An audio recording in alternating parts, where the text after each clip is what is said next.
My name is Claudia, and I live in Virginia. For the first time in 27 years, I don't wake up thinking about my stuttering. This thought consumed me for as long as I remember. I always felt that it was a curse or a punishment from God. My stuttering and anxiety began around 3 or 4 years old. My mother had a musical clown toy that I was fascinated with. She would let me play with it, but not have it. Until one day, I begged her to give me the clown. And after a long silence and given thought, she said yes. So I went happily to play with my clown to the living room, where my father was watching TV. And for some odd reason, he asked me if I could give him the clown. And I, being an innocent child, said yes. Then he took it to his closet and put it away. My mother saw all this and called me very angry.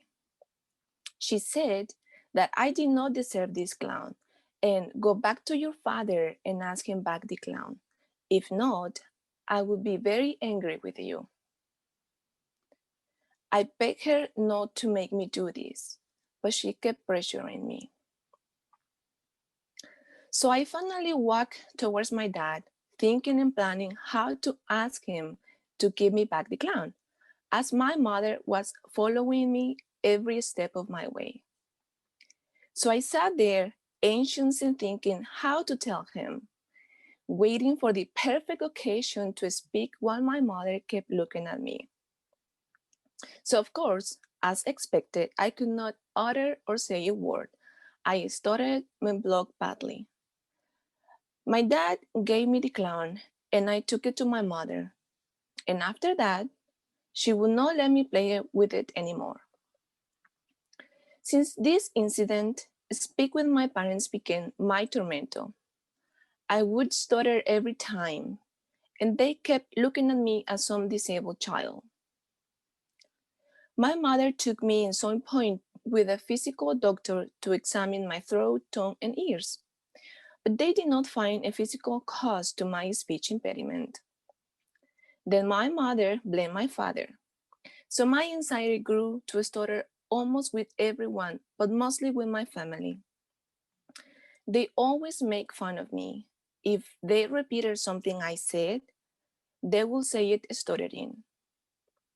And then people started to ask me, why do you talk like that? What's wrong with you? Later, that question became, what's wrong with me?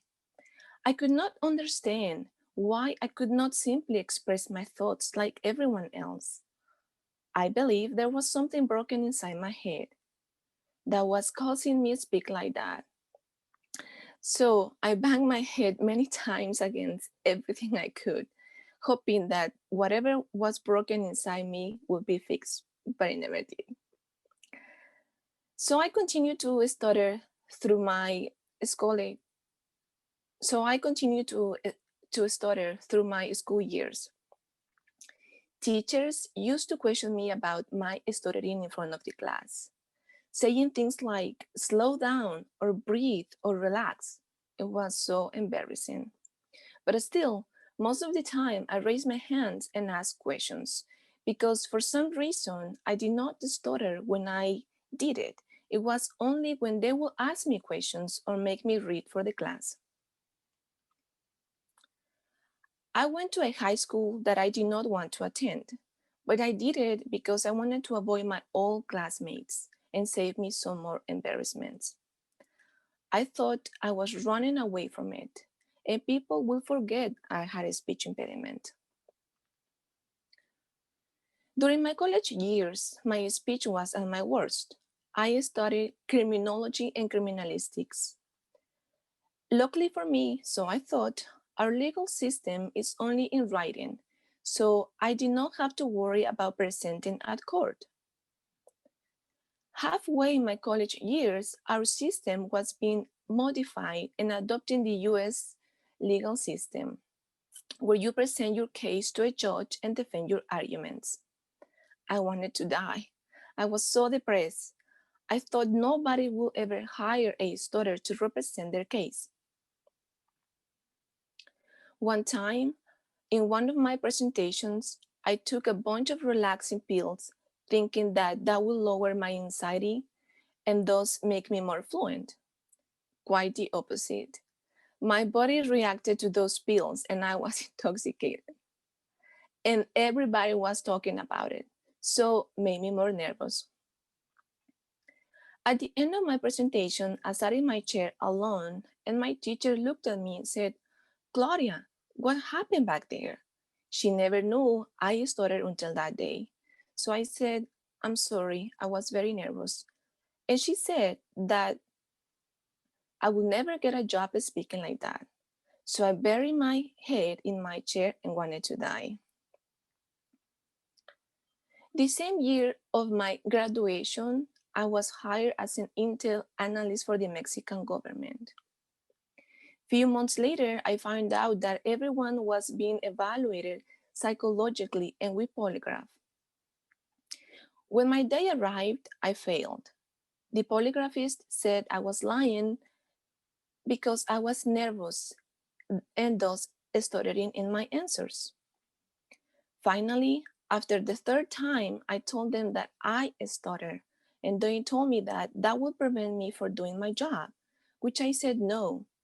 Still, they submit their evaluation as me being deceitful.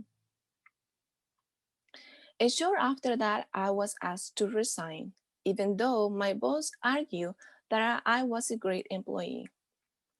The orders came from the top, they said, so I was jobless.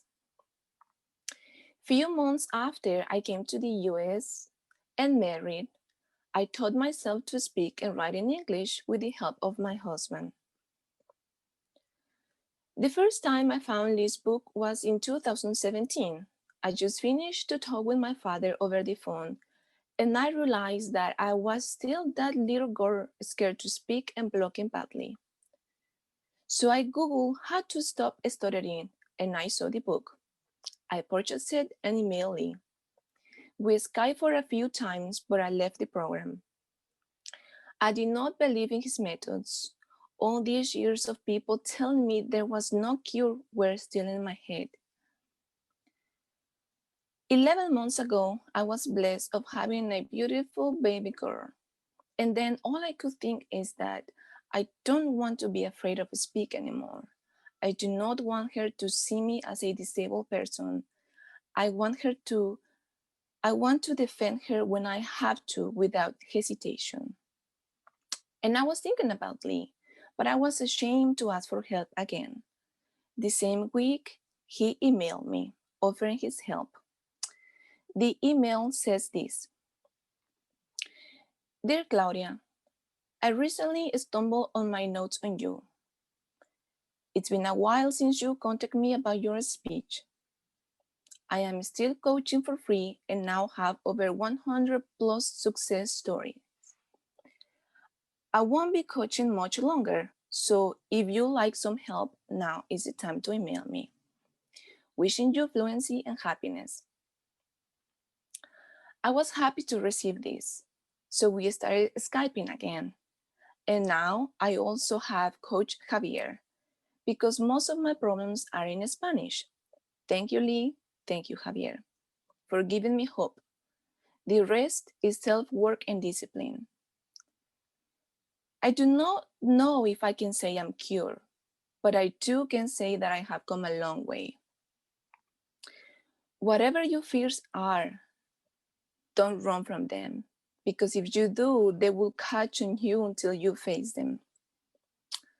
And to finalize my speech, I would like to say a quote from Alan Turing, who is thought to be a stutter, and it goes like this: Sometimes it's the people who no one imagines anything of, who do the things that no one can imagine. Thank you.